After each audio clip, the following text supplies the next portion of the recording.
నమస్కారం అండి. నా పేరు సాయిలక్ష్మి అండి. నేను all in one Aditya channel నుంచి మాట్లాడుతున్నానండి. ఇవాళ మీకు బాబా గురించి నా లైఫ్లో జరిగింది ఒకటి చెప్తానండి. నాకు బాబా అంటే చాలా ఇష్టము. అందరి దేవుళ్ళ కంటే కూడా చాలా ఇష్టమే. అయితే నేను బాబాతో అన్ని మామూలుగా చెప్పుకుంటూ మాట్లాడుకుంటూ ఉంటాను. నాకు హెల్త్ ఇష్యూస్ వచ్చినప్పుడు డాక్టర్ దగ్గరికి వెళ్తే టీ మానేయమని చెప్తారండి. టీ నాకు చాలా ఇష్టం. టీ మానేయని డాక్టర్ని కూడా రిక్వెస్ట్ చేస్తే సరే తాగమ్మా ఒకసారి అని చెప్తారు. అయితే టీ తాగుతుంటే నాకు తగ్గట్లేదని చెప్పి మా ఇంట్లో ఒకసారి టీ తాగామంటే వీల్లేదు అసలు స్ట్రిక్ట్గా చెప్పేశారు, ఈసారి అది తగ్గట్లేదు నీకని. అయితే నేను సీక్రెట్గా వాళ్ళకి చెప్పకుండా వాళ్ళు లేనప్పుడు సీక్రెట్గా తాగుతూ వచ్చానండి. అయితే ఒకసారి సెలవుల్లో మా అమ్మాయి కూడా మా ఇంటికి వచ్చింది. నేను ఇలా తాగుతుంటే తను ఏదో నాకు హెల్ప్ చేస్తుంది అనుకుంటే మా వారికి చెప్పింది, నాన్న అమ్మ టీ తాగుతుందని చెప్పిందండి. చెప్పే వరకు మా వారు వెనక నుంచి వచ్చి టీ కప్పుకి ఇసురు కొట్టేసి తాగద్దాని ఎంత చెప్పినా వింటలేదు, నువ్వు టీ తాగుతున్నావు అని చెప్పేసి టీ ప్యాకెట్ కూడా పడేశారు. పైన ఫస్ట్ ఫ్లోర్లో ఉండేవాళ్ళం అప్పుడు మేము. కిటికీ నుంచి పడేశారు కింద.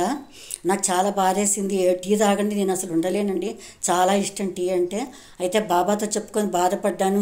నువ్వెందుకు బాబా అసలు టీ కూడా ఇప్పించట్లేదు, టీ కూడా తాగనియట్లేదు అనేసి నాకు ఇంట్లో ఉండబొట్టట్లేదని చెప్పి చాలాసేపు బాధపడి ఏడ్చి మా ఫ్రెండ్తో కూడా చెప్పేశాను, నేను నాకు ఇంట్లో ఉండాలనిపించట్లేదు, ఎటన్నా పారిపోవాలనిపిస్తుంది, అసలు టీ తాగనివ్వట్లేదు ఇంట్లో నన్నని మాట్లాడానండి. మాట్లాడాక 10 నిమిషాలు మా అమ్మాయి ఏమో తన పిల్లోడిని తీసుకొని, చిన్న పిల్లోడండి, కిందికి తీసుకెళ్ళి టిఫిన్ పెట్టడానికి తీసుకెళ్ళిందండి.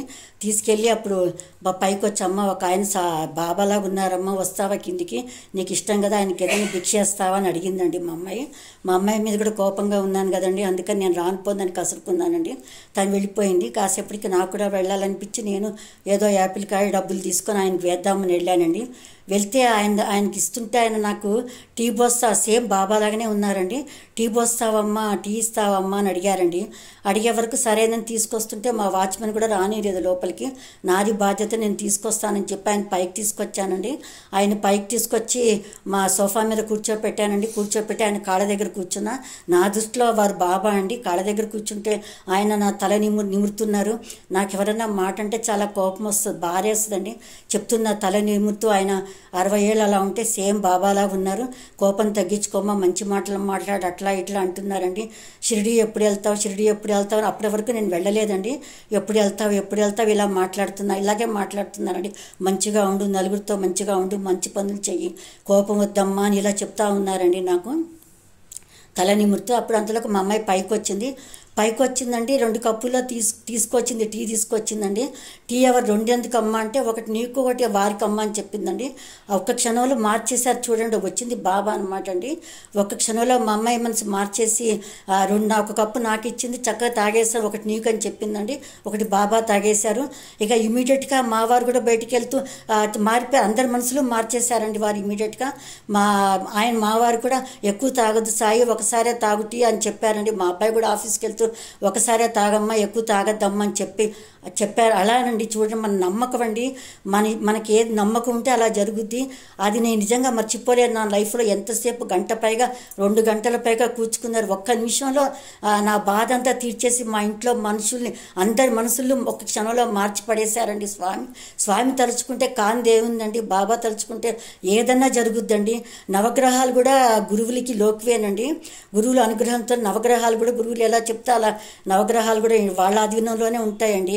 అందుకని మన గురువుల్ని ఎప్పుడూ బాగా గౌరవించాలి. గురువు, బాబా, గురువు, దేవుడు అన్నీ సర్వస్వం అండి.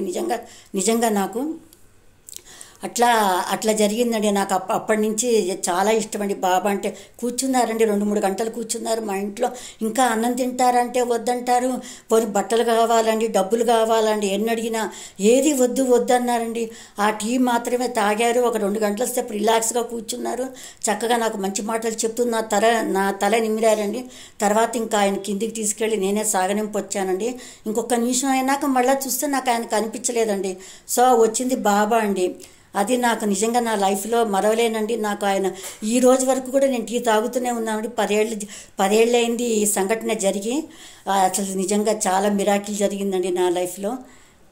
ఇందుకు ధన్యవాదాలండి. థ్యాంక్ యూ అండి. నచ్చితే లైక్ చేయండి.